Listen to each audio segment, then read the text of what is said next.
expression for interference of constructive expression for intensity of constructive interference and destructive interference. ठीक है, ये heading थी. इसके बाद लिखो जल्दी से. Let us consider two waves. Let us consider two waves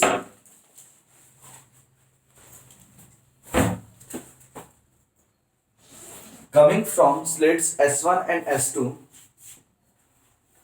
Let us consider two waves coming from slits S1 and S2.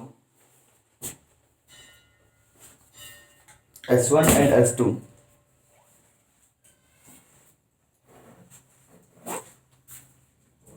With displacement equation as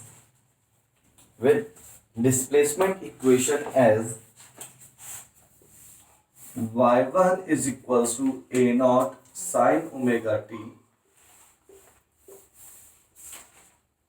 ठीक है, ए नॉट क्या है यहाँ पे? एम्पलीट्यूड उसका कैपिटल ए से नहीं शो किया किसी से और वाई डिस्टेंस जो हम वो किसी भी मोमेंट पी टाइम पे उसका कितना डिस्प्लेसमेंट हो, कितना. ये चीज देखो, अगर ऐसी वेव है ना, तो मैंने बोला कि ये वाली चीज कितनी है इसकी, ए नॉट है. ये कितना है, ए नॉट. टी टाइम पे उसमें वाई में क्या वैल्यू होगी, Y is the function of T. T अगर मैंने बोला टी बाय 4 है, टी की वैल्यू क्या है, टी बाय 4 है, तो उसमें क्या हो जाएगा आपका, यहाँ पे हो जाएगा, इस जगह आ जाएगा. मैंने बोला T equal to T by 2 है, तो यानी ये वाला पॉइंट हो जाएगा इस टाइप से. तो मतलब अलग अलग टी पे वाई की क्या वैल्यू होगी वो हम यहाँ से शो कर रहे हैं. Good morning. ठीक है, तो हम लोगों ने ऐसे शो किया y1 equals to e not sin omega t. ठीक है, full stop. And another wave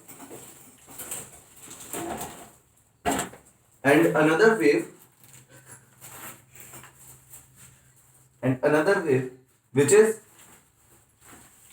incident on the screen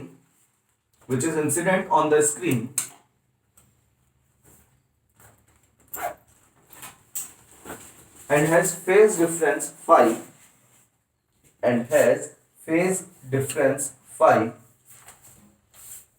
with respect to first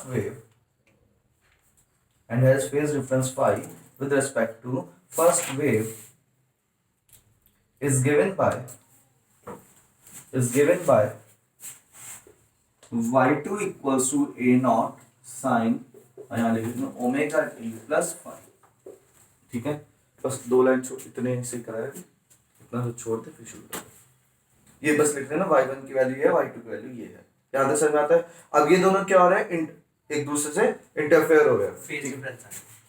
मतलब मैंने बोला जो पहली वेव है ये कुछ इस टाइप से, देखो समझना ध्यान से, इसका डायग्राम कुछ ऐसे बनता है. यहां से एक वेव गई ऐसे करके, यहां से भी एक वेव गई ऐसे, और ये यहाँ पे इधर भी जा रही थी, इधर भी जा रही थी, हर जगह जा रही थी. ध्यान से समझना. अब जैसी ये वेव ऐसे गई यहाँ पे ऐसे करके, तो इस पॉइंट पे जब ये मिल रही है, तो यहाँ पे इसका कौन सा, मैंने बोला सुनना ध्यान से, इसका कौन सा फेज है वो देखा, और इसका कौन सा फेज है वो देखा. मैंने बोला इधर आ रही है 30 डिग्री पे और इधर आ रही है 270 पे, तो यहाँ पे दोनों का फेज डिफरेंस कितना हो गया, 240 का फेज डिफरेंस हो गया. बात समझ में आती है, क्लियर वाली चीज. मतलब होता क्या है, आपके पास अगर यहाँ पे आपको इस टाइप से स्क्रीन है, एक वेव यहाँ से जाएगी, एक वेव यहाँ से जाएगी, 2 वेव्स आएंगी. मैंने बोला यहाँ वाली वेव जो भी है, मान लो 0 डिग्री पे पहुंचे, 90 डिग्री पे पहुंचे, कितने में भी पहुंची है, फिर यहां से भी वेव जाएगी. दोनों का यहाँ पे फेज डिफरेंस सेम नहीं होगा. एक ऐसे गई, यहां से बराबर चली, यहां से बराबर चली है, तो जितना फेज इसका होगा उतना फेज इसका होगा, दोनों बराबर रहेंगे, क्योंकि स्टार्टिंग में दोनों का सेम फेज था. लेकिन यहाँ पे क्या हुआ, इसकी डिस्टेंस थोड़ी छोटी है, इसकी डिस्टेंस बड़ी है, तो यहाँ पे ज्यादा वेव्स कंप्लीट होंगी, यहाँ पे कम वेव्स कंप्लीट होंगे. और जरूरी है पूरी वेव कंप्लीट हो, कितनी भी वेव कंप्लीट हो सकती है. बात समझ में आती है, कितनी भी वेव कंप्लीट हो सकती है. तो यानी उस वजह से हम लोगों ने क्या बोला कि इस वाले पॉइंट पे जो फेज डिफरेंस होगा वो कितना है, फाई का फेज डिफरेंस है. अगर इस वाले पॉइंट पे दोनों वेव्स आ जाएंगी, इस वाले पॉइंट पे दोनों वेव्स आ जाएंगी, तो उस समय इनका नेट एम्पलीट्यूड कितना होगा, इनका नेट वाई वेक्टर कितना होगा, उसकी बात कर रहे हैं. तो हमसे क्या बोला गया कि Y net is equals to क्या होता है, y1 प्लस y2, ठीक है। y नेट का फॉर्मूला क्या होता है, प्रिंसिपल ऑफ सुपरपोजिशन क्या बताता है, y net is equal to y1 plus y2 होता है।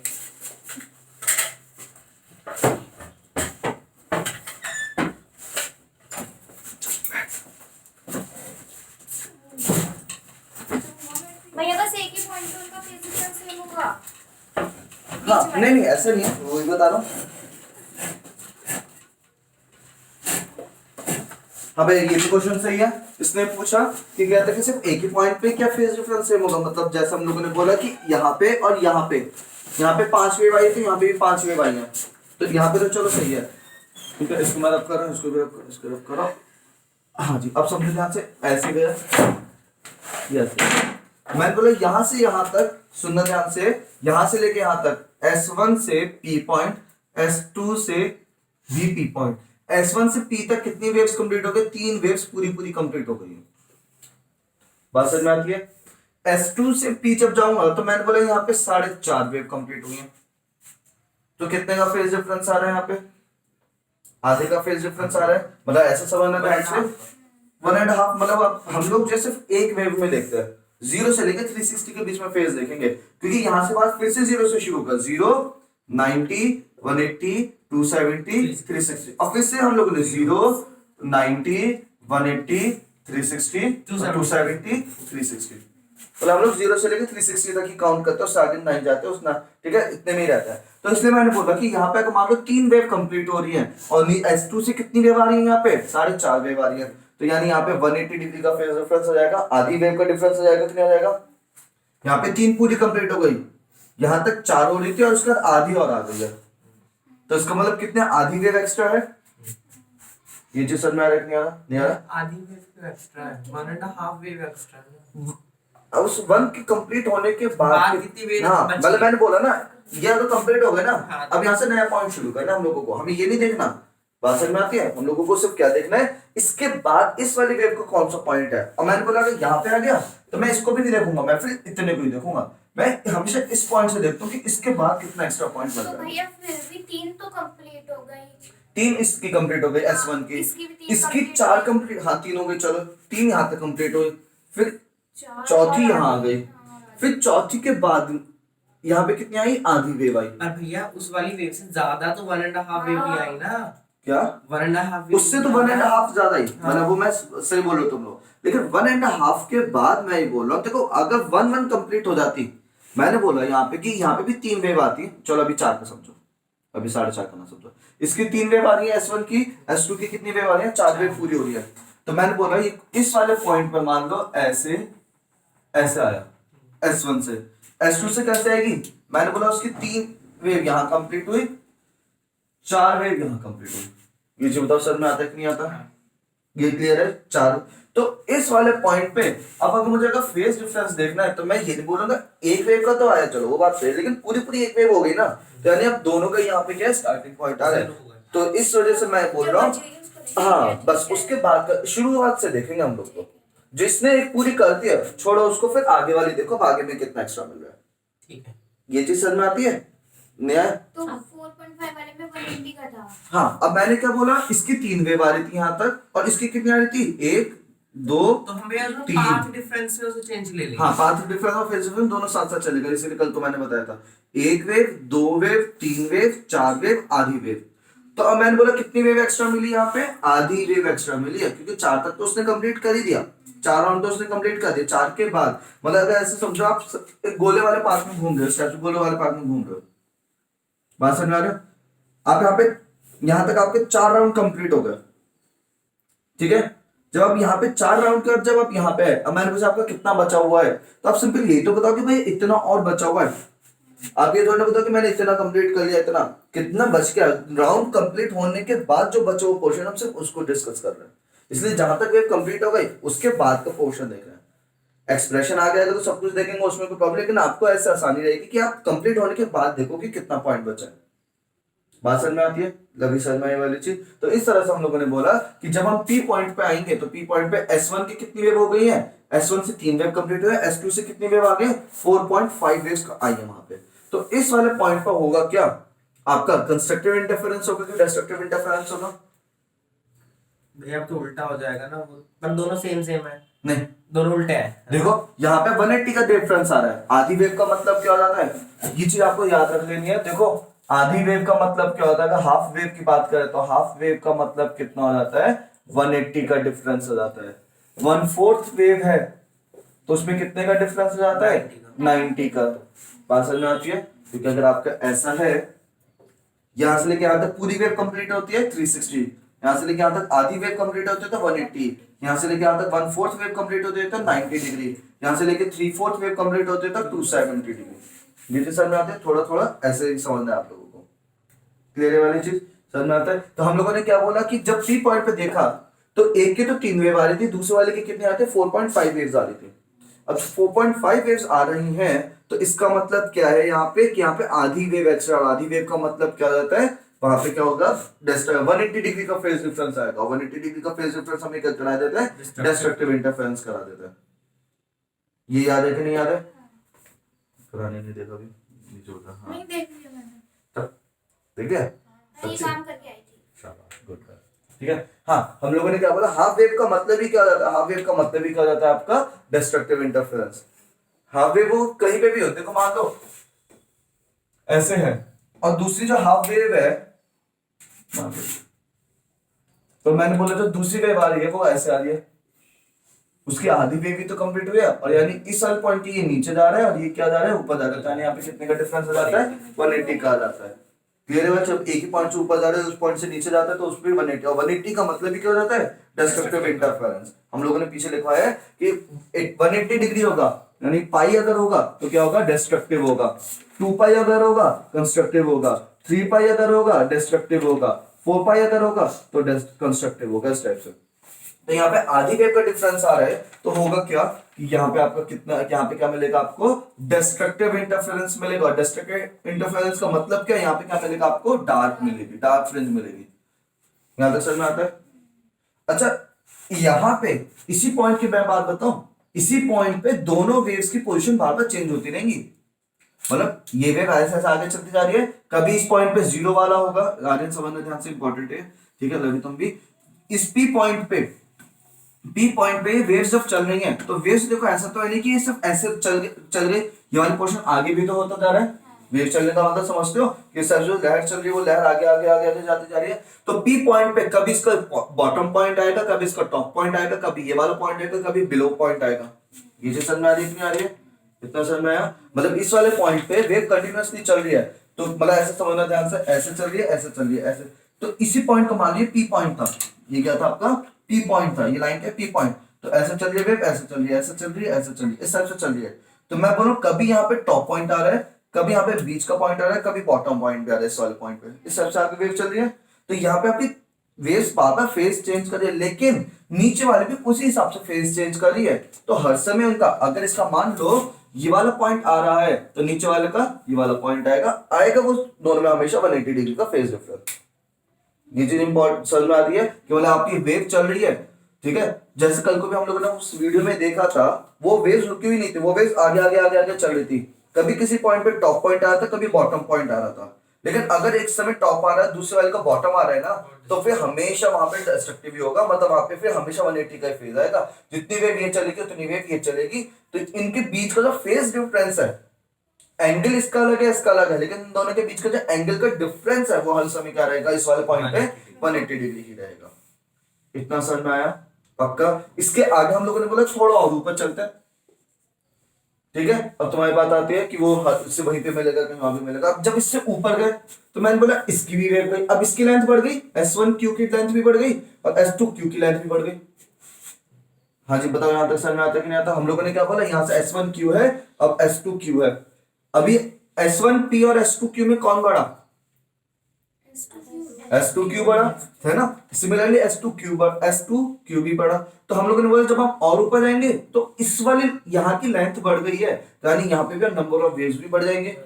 ऐसे S2Q से जब इधर जाएंगे तो यहाँ पे भी, मतलब पहले यहाँ पे 3 वेव जा रही थी तो हो सकता है यहाँ पे 4 वेव चली जाए, और इसमें कितनी आएंगे, 5.5 चली जाएंगे। मतलब इस टाइप से आपकी चलती रहेंगी। कोई बीच में ऐसा पॉइंट भी होगा जब इसकी भी मान लो 4 वेव कंप्लीट हो रही है, ठीक है, और उसकी और इसकी भी आपकी 5 वेव कंप्लीट हो गई, 0 हो गया फिर। यहां तक समझ में आया।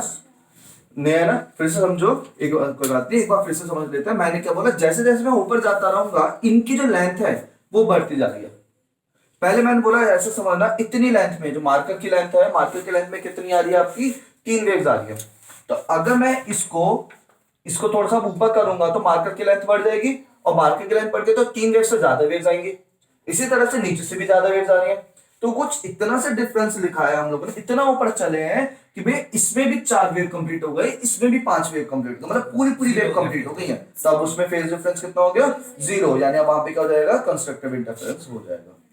बात समझ में आती है? मतलब जैसे जैसे ऊपर जाएंगे यहाँ पे तो बराबर बराबर, ये जो बीच का पॉइंट है S1 के ठीक सामने वाला, जहां पे मैंने कल को बताया सेंट्रल फ्रिंज बनती है हम लोगों की, वहां पे तो अगर इसकी 2 वेव आ रही है तो इसकी भी 2 वेव आएंगी, क्योंकि ये डिस्टेंस और ये डिस्टेंस बराबर है। तो ये ब्राइट ही बनेगा। बिल्कुल। लेकिन जैसे हम इससे थोड़ा सा यहाँ पे गए, अब इसकी डिस्टेंस कम हो गई, इसकी डिस्टेंस ज्यादा हो गई, तो डार्क बन गया। तो हो सकता है यहाँ पे आपकी पूरी वेव आ रही है, यहाँ पे आधी वेव बच रही हो। जब इससे ऊपर गए तो मैंने बोला इसकी पूरी वेव आ रही है, इसकी भी पूरी वेव आ रही है। जब इससे ऊपर गए मैंने बोला इसकी पूरी आ रही है, इसकी आधी आ रही है। तो इस टाइप से आपका कभी डार्क कभी ब्राइट, कभी डार्क कभी ब्राइट, कभी डार्क कभी ब्राइट, इस टाइप से बनता रहेगा। बात समझ में आती है? तो हम लोगों को इस चीज पे डिपेंड, अब यही आपका फाइनल एक्सप्रेशन वाली चीज आ गई। हम लोगों को ये देखना है S1P माइनस S2P, S1P की लेंथ और S2P की लेंथ में कितना पाथ डिफरेंस आ रहा है। S1P माइनस S2P मतलब यहां से लेके यहां तक की डिस्टेंस और यहां से लेके यहां तक की डिस्टेंस हम लोगों ने मेजर करी। बस मैं बोला यहां से लेके यहां तक कितनी वेव आ रही है, मान लो 6.5 वेव आ रही है। कितनी आ रही है, 6.5 वेव आ रही है। और यहाँ S2P से S2 से P तक में कितनी आ रही है, मैंने बोला 8.5 वेव्स कंप्लीट हो रही है। तो यानी इन दोनों के बीच में कितने का डिफरेंस आ गया, 2 का आ गया, है ना। मतलब वैसे तो 2, वैसे यहां से आपने काउंट करा तो कितना आ गया, 2 का, और पूरा पूरा 2 है। 2 एक नेचुरल नंबर, पूरा पूरा वेव का आ गया। अगर यहाँ पे 2.5 होता तब तो मैं बोलता प्रॉब्लम हो गई, डिस्ट्रक्टिव हो गया। लेकिन अगर पूरा पूरा 2 वेव का डिफरेंस आ रहा है, मतलब दोनों का क्या आएगा, यहाँ पे स्टार्टिंग पॉइंट आएगा, यानी अब यहाँ पे क्या हो जाएगा, आपका कंस्ट्रक्टिव इंटरफेरेंस ही होगा। तो मेनली कंस्ट्रक्ट कहां पे कंस्ट्रक्टिव होगा, कहां पे डिस्ट्रक्टिव होगा, वो इस चीज पे डिपेंड करेगा कि S1P की वैल्यू कितनी है, S2P की वैल्यू कितनी है, S1P में कितनी लेंथ वेव लेंथ आ रही है, S2P में कितनी वेव लेंथ आ रही है, उनका डिफरेंस जो होगा वही हमें बता देगा कि इसमें यहाँ पे कंस्ट्रक्टिव हो रहा है कि डिस्ट्रक्टिव हो रहा है। तो हम लोग ये चीज निकालेंगे, this is the path difference, S1P minus S2P will be the path difference. ये पाथ डिफरेंस ही तो हो गया कि एक वेव कितनी कंप्लीट हो गई, दूसरी वेव कितनी कंप्लीट हो गई, लैम्डा और लैम्डा डैश में कितने का डिफरेंस आ गया, वही तो हमारा पाथ डिफरेंस है। तो हाँ, तो 2 लैम्डा का डिफरेंस आ गया। 2 लैम्डा मतलब पूरी पूरी वेव का, यानी अब दोनों के ही स्टार्टिंग पॉइंट आ रहे हैं। आपकी बात समझ में? तो यानी अभी तो हम लोग कुछ और एक्सप्रेशन कर रहे हैं कंस्ट्रक्टिव और डिस्ट्रक्टिव का। इसके बाद हमारे पास ये होगा वेवलेंथ, ये निकालने का, position of bright fringe and position of dark fringe. अगर S1P माइनस S2P की वैल्यू n लैम्डा आ गई, और एक बार आएगा S1P minus S2P is equal to n lambda by 2। बात समझ में आता है? तो ये वाला क्या रहेगा, कंस्ट्रक्टिव, और ये वाला क्या हो जाएगा आपका डिस्ट्रक्टिव। हम लोग इस तरह से कंपेयर करेंगे। क्लियर है वाली चीज? जो भी डिस्टेंस आएगा उसको हम लोग क्या बोल देंगे, if S1P minus S2P will be equals to n lambda, then it will be, result in bright fringe, and if it is if the resultant is n lambda by 2, then it will result in the dark fringe। हाँ, वो complete है, उसमें आधे का difference आ रहा है, बीच में और भी आएंगे, 1/4 का भी डिफरेंस है, 3/4 का भी डिफरेंस है, जब हम भी लोग डिफरेंस देखेंगे है तब हमारा वो डिस्ट्रक्टिव है। हाँ। लेकिन हम लोगों ने क्या बोला, हम लोग सिर्फ वही 2 पॉइंट देख रहे हैं जहां पे कंस्ट्रक्टिव है डिस्ट्रक्टिव, बीच में वो वाले पॉइंट भी आएंगे जहां पे थोड़ा थोड़ा फेज का भी डिफरेंस होगा। क्लियर है वाली चीज? तो ये सेकंड वो है इसका, क्या बोलता है इसको, सेकंड डेरिवेशन है। अभी हम लोग दूसरा डेरिवेशन कर रहे हैं, जो कल को हम लोगों ने समझा है कि ब्राइट फ्रिंज क्या होती है, डार्क फ्रिंज क्या होता है, वो वाली चीज अभी हम लोग उसका एक्सप्रेशन कर रहे हैं। ठीक है, थोड़ी देर में, अगर आज या कल हम लोग क्या देखेंगे, इसका एक्सप्रेशन देखेंगे, किसका, फेज डिफरेंस का, पाथ डिफरेंस का। और पाथ डिफरेंस वाले में हमें पोजीशन ऑफ पता चलेगा, position of dark fringe, position of bright fringe, position of dark fringe, position of bright fringe, इस टाइप से हम लोग देखेंगे। ये है एक्सप्रेशन, इजी है, ज्यादा टफ नहीं है। टॉपिक काफी दिन खिंच गया है, लेकिन आपको वैसे समझोगे तो इजी टॉपिक है। ठीक है, हाँ जी, शुरू करते हैं। अब हमारे पास, हम लोगों ने क्या बोला कि हमारे पास 2 वेव्स आ रही हैं। आ जाओ वापस। हम लोगों ने अभी क्या लिखवाया कि हमारे पास 2 वेव है, स्क्रीन पे 2 वेव्स आ रही हैं। एक का तो डिस्प्लेसमेंट वेक्टर y1 की वैल्यू क्या है, a0 sin ओमेगा t आ रही है, और जो दूसरी वेव आ रही है इस वाले पॉइंट पे, Q पॉइंट पे, नैन्सी एक में समझ लेना। ठीक है, जो Q पॉइंट पे जो दूसरी वेव आ रही है उसकी y2 की वैल्यू हम लोगों ने बोला, उसकी वैल्यू क्या है, a0 sin omega T plus five. बात समझ में, मतलब फाइव का यहाँ पे फेज डिफरेंस है कि अगर वहां पे मान लो 30 डिग्री पे आ रही है और यहाँ पे 70 डिग्री पे आ रही है तो फेज डिफरेंस कितने का हो गया यहाँ पे 40 डिग्री का। मैंने क्या बोला, होगा ऊपर वाली 30 डिग्री पे आ रही है और नीचे वाली 70 डिग्री पे आ रही है, तो फाइव की वैल्यू क्या लिखी जाएगी यहाँ पे 40 डिग्री पे। Five is the phase difference, मैंने लैंग्वेज में लिखवा दिया इस वाली चीज को। ठीक है, five is the phase difference, phase नहीं है फेज डिफरेंस है, इन दोनों के फेज में कितना डिफरेंस आया। बात समझ में आती है। अब हमें मालूम है प्रिंसिपल ऑफ सुपरपोजिशन के according, according to principle of superposition, according to principle of superposition y net is equals to क्या हो जाता है y1 प्लस y2। अब इसको ऐड करेंगे हम लोग,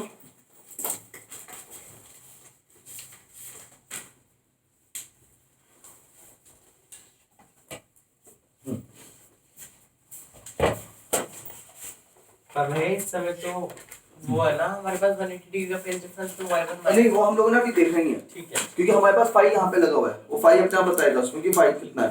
ठीक है, पॉजिटिव आना है नेगेटिव आना है वो फाइव बताएगा हम लोग को।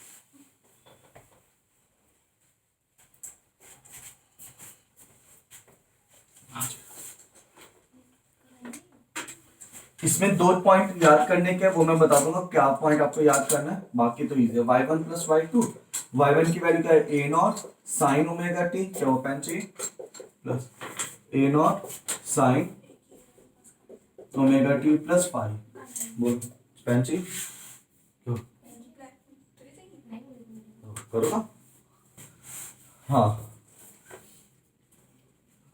साइन ए प्लस बी का फॉर्मूला कौन होता है, होता है sign A, sign A cos B plus cos A sine B. हाँ ठीक है, तो आपने बेटे आगे देखो डॉट लिखा है या काटा है? एक लिखा हुआ है a not sine omega T, और यहाँ पे क्या हो जाएगा, देखो यहाँ पे मैं ब्रैकेट में लिख रहा हूँ sine a plus B is equals to क्या हो जाता है sine a cos b plus cos a sine b।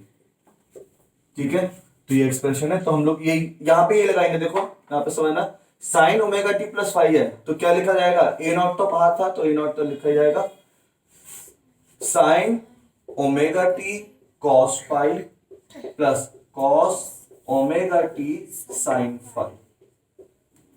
ठीक है, ए नॉट के अंदर मल्टीप्लाई करा दी, ए नॉट इसके साथ भी आएगा, ए नॉट इसके साथ भी आएगा, तो मैं वो लगा देता हूँ, नहीं तो एक स्टेप फॉरवर्ड जाएगा बिना बात का, ए नॉट और यहाँ पे भी क्या जाएगा, ये चीज समझ में आती है। ठीक है, 2 मिनट के लिए देखते रहना एक्सप्रेशन। ठीक है, उसके बाद समझते ध्यान से। तो अब हमारे पास क्या हो गया, ये फॉर्मूला है A not sine omega T plus A not sine omega T cos five, यहाँ पे क्या हो गया A not sine cos omega T sine five, इन दोनों में से हम लोग क्या ले लेंगे sine omega, A not sine omega T common ले लेंगे हम लोग। ठीक है, ठीक है, A not sine omega T जब हम लोगों ने कॉमन लिया तो अंदर क्या बच गया, यहाँ से क्या बचा 1 प्लस कॉस फाइव। ठीक है, और यहाँ पे भी क्या हम लोगों ने क्या लिखा A not cos omega T, इसको ऐसे रहने दिया A not cos omega T sine five. Plus ठीक है, इसके बाद आपको याद करना है चीज, इस वाली चीज को हम लोगों ने क्या बोल दिया पूरा का पूरा, पहले वाले एक्सप्रेशन को हम लोगों ने क्या बोल दिया आर कॉस थीटा, और उसको क्या बोल दिया R sine theta. Let A not sine omega T 1 plus cos five is equals to R cos theta, A not cos omega T sine five equals to R sine theta. अब ये theta क्या है are क्या है बाद में पता चलेगा, इसकी वैल्यू भी हम लोग निकालेंगे। बस लेट कर लिया, किसकी वैल्यू क्या लिया आर कॉस थीटा, इसकी वैल्यू क्या लिया आर साइन थीटा। ठीक है, इन दोनों को हम लोगों ने क्या किया, ये फर्स्ट इक्वेशन ये सेकंड इक्वेशन हम लोगों ने क्या किया स्क्वायर करके ऐड किया, दोनों को क्या किया हम लोगों ने इसको स्क्वायर किया और इनको ऐड किया। ठीक है, ये तो करना है हम लोगों को स्क्वायर में। हाँ अच्छा, अभी अभी नहीं किया, अभी नहीं किया। अब y की वैल्यू क्या आ गई हम लोग, ये y 90 तो चल रहा था, ये y चल रहा था, तो यहां से y की वैल्यू क्या आ गया r cos theta plus r sin theta. cos theta plus sin theta, एक मिनट रुकना, एक मिनट सॉरी,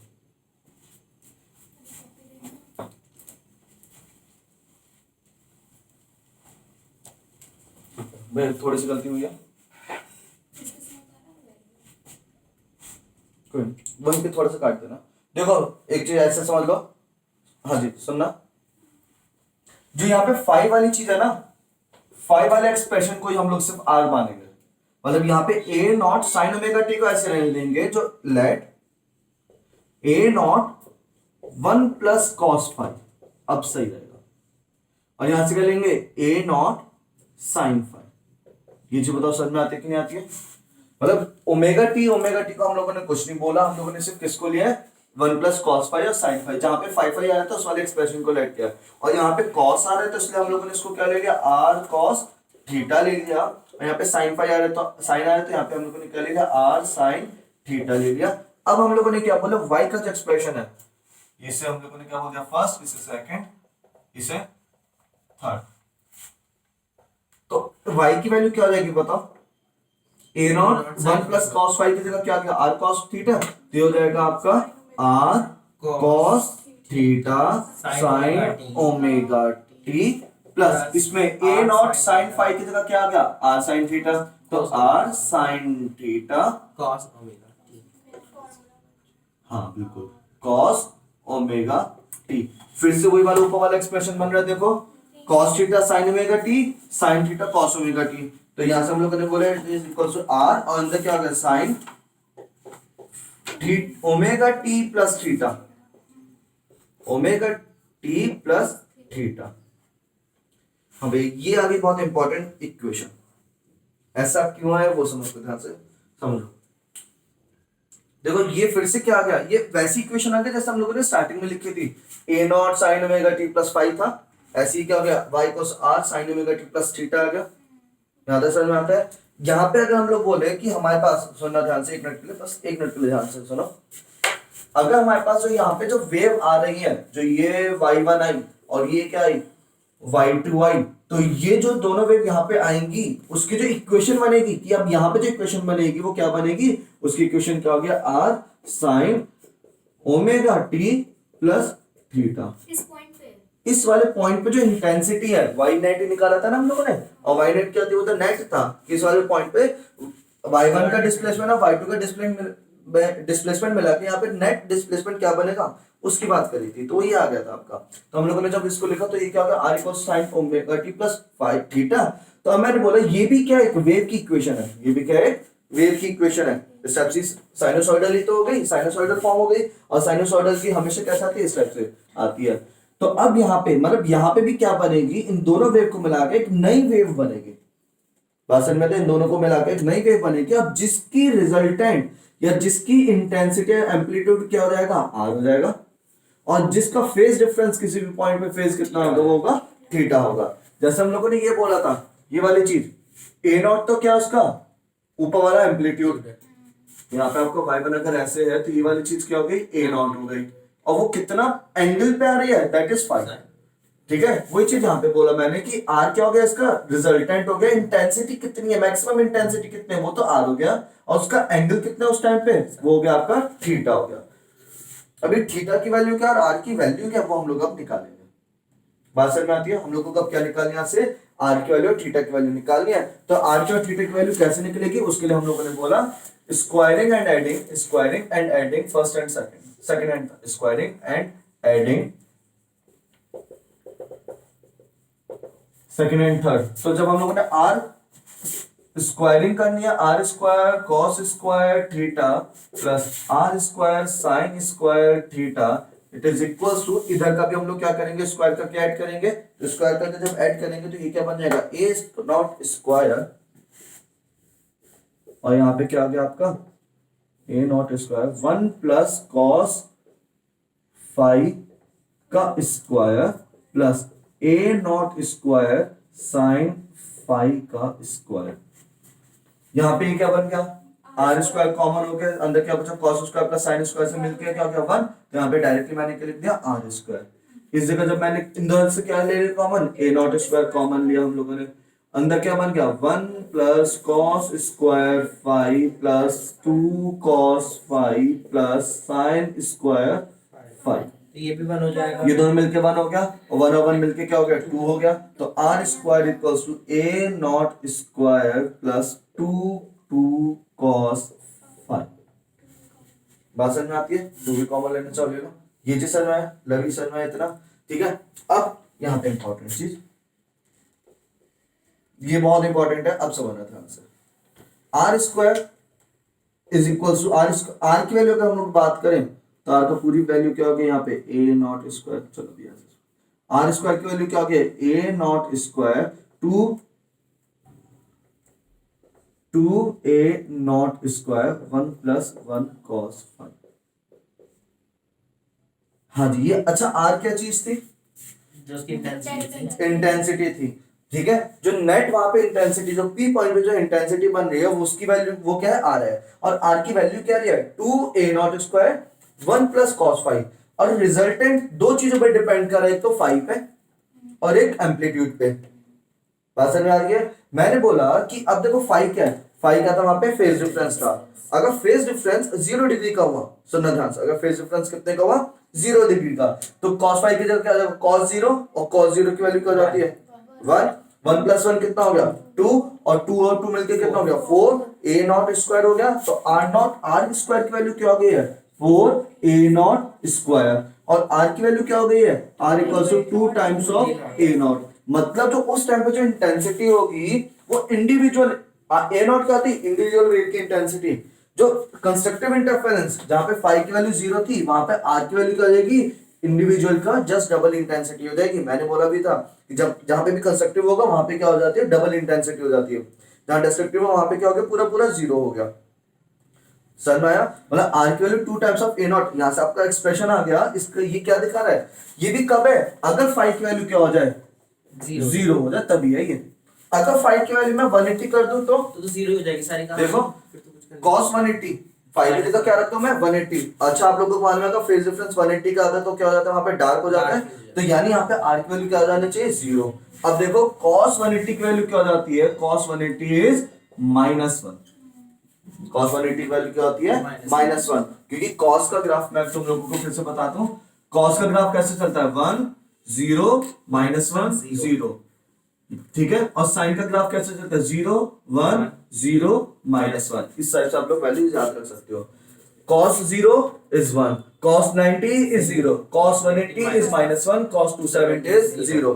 तो जब मैंने बोला अगर फाइव की वैल्यू 180 हो गई है, अगर एक ऐसा पॉइंट मिला जहां पे दोनों वेव का फेज डिफरेंस कितना आ रहा है 180 का है, तो cos 180 कितना हो जाएगा -1, 1 -1 0, 2 a नॉट इंटू 0 0, तो रिजल्टेंट कितना हो जाएगा उस टाइम पे 0। मतलब वहां पे इंटेंसिटी कितनी हो गई 0, वहां पे 0 डिस्प्लेसमेंट, यानी वहां पे पूरा कंप्लीटली डार्क हो जाएगा।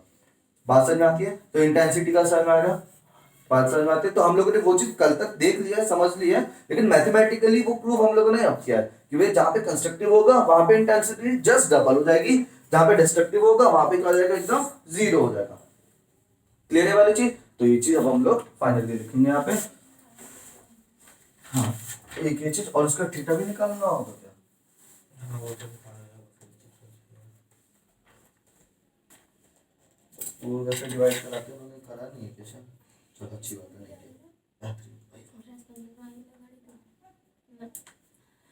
हाँ जी ठीक है।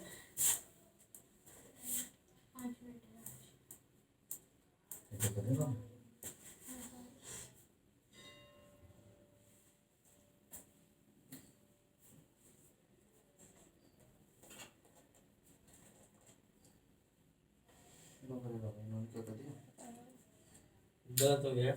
नहीं है ये भी सही, मैं कुछ और तरीके से निकाला है। इनकी वैल्यू है 2a, r की वैल्यू 2a नॉट cos 5/2।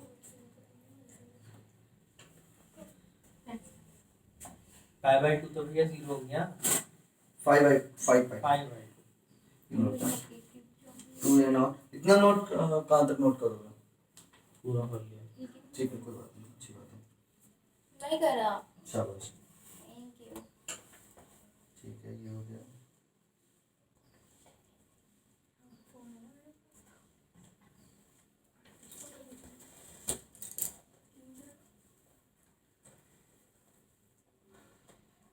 अच्छा cos स्क्वायर कहाँ से आ रहा है?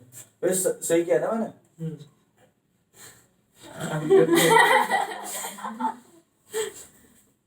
फिलहाल तो सही अभी तक तो सही सा लग रहा है। हाँ 1 plus cos square 5 plus 2 cos 5 ये लिखा है मैंने। हाँ यही लिखा है।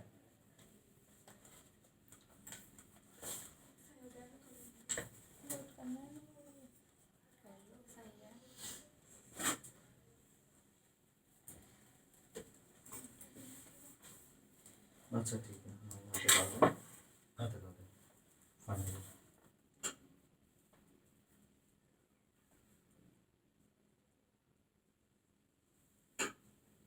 इन्होंने बायनोमियल थ्योरम खोल दिया। नहीं बाइनोमियल नहीं, एक और फॉर्मूला लगाया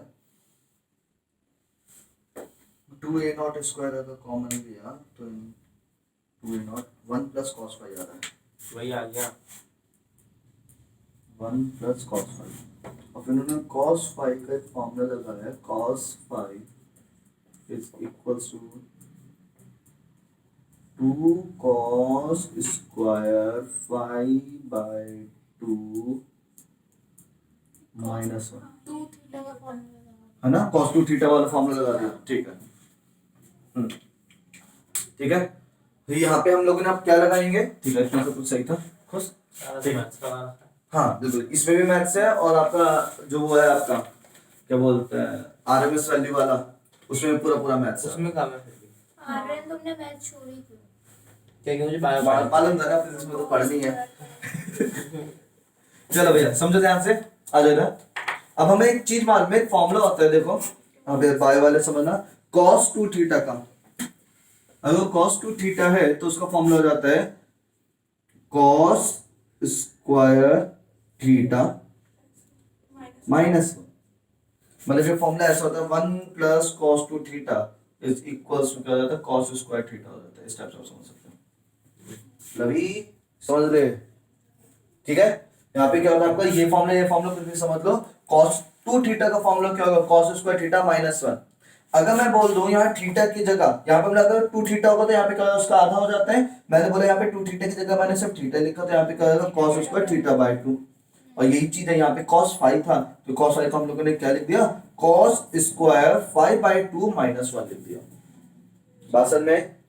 ठीक है, इस वाली चीज को ये रटने वाले 2 स्टेप रटने वाले हैं, एक तो ये वाला लेट करने वाला है यहाँ पे और दूसरा ये वाला। ठीक है, इसके बाद कुछ नहीं रटना, बाकी तो होता रहेगा स्टेप बाय स्टेप। वो तो याद रखना पड़ेगा हमें sin a plus b का फॉर्मूला। हाँ तो ये तो बोला, वो कौन सा आता है?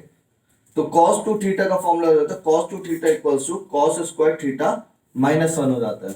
ये आइडेंटिटी है। इस वाली चीज को जब हम लोगों ने यहाँ पे लगाई, ऊपर वाला सब रख कर देता हूँ, लेट से ऊपर तक का कर देना। लेट से नहीं मैंने नहीं, मैं अभी भी करा। ये वाला कर लिया, नहीं लेट तक। शाबाश। लेट लिख, अच्छा ये यहाँ पे एक आइडेंटिटी लिखी हुई थी, वो लिख लेना तुम लोग, sin a plus B cos sin a cos b cos a sin b। तो हम लोगों ने बोला इसी वाले एक्सप्रेशन को r स्क्वायर की जगह अब क्या हो जाएगा, ऐसे कर क्यों रहे वो मैं बता रहा हूँ, 2a0 स्क्वायर और अंदर क्या हो जाएगा 1 प्लस तो ऐसी रहा, और cos 5 की जगह अब क्या लग जाएगा cos square 5 by 2 minus 1 cos square 5 by 2 minus 1। One से वन, हाँ वो भी थी, वो डायरेक्ट आइडेंटिटी दिख रही थी, चलो कोई बात नहीं। ठीक है, तो अब यहीं पे आपका क्या हो जाएगा, ये हो जाएगा r square is equal to 2a0 square cos square 5 by 2। कोई से हाँ ये 2 से 2 मत काट देना। 2 स्क्वायर थीटा बाय 2 आता है ना? हाँ जी, 2 भी आता है वहाँ पे 2 cos स्क्वायर 5 बाय 2। अच्छा 2 भी आता है। आइडेंटिटी खुद ही भूल गया। हाँ भाई मुझे खुद नहीं आती। मुझे कल ही अब सही है, इस 2 से 2 मत काट देना। हाँ ये नहीं करते। ठीक है, तो r स्क्वायर की वैल्यू क्या होगी भाई, ये रटने वाली चीज है। ठीक है, तो यहां से क्या होगा 4a0 square cos square 5 by 2। अब r स्क्वायर जब इधर जाएगा, जब स्क्वायर इधर जाएगा तो रूट हो जाएगा, तो नेट रिजल्टेंट कितना आ गया a0 cos 5 बाय 2 स्क्वायर नहीं आएगा।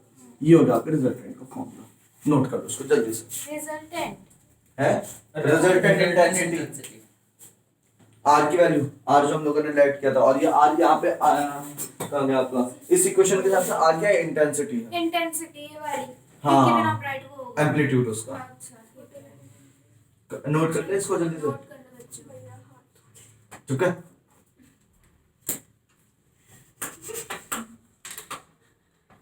अरे कुछ मैं दे दूंगी मत भैया ना फेज डिफरेंस यानी फाई की वैल्यू 0 डिग्री हो तो 0/2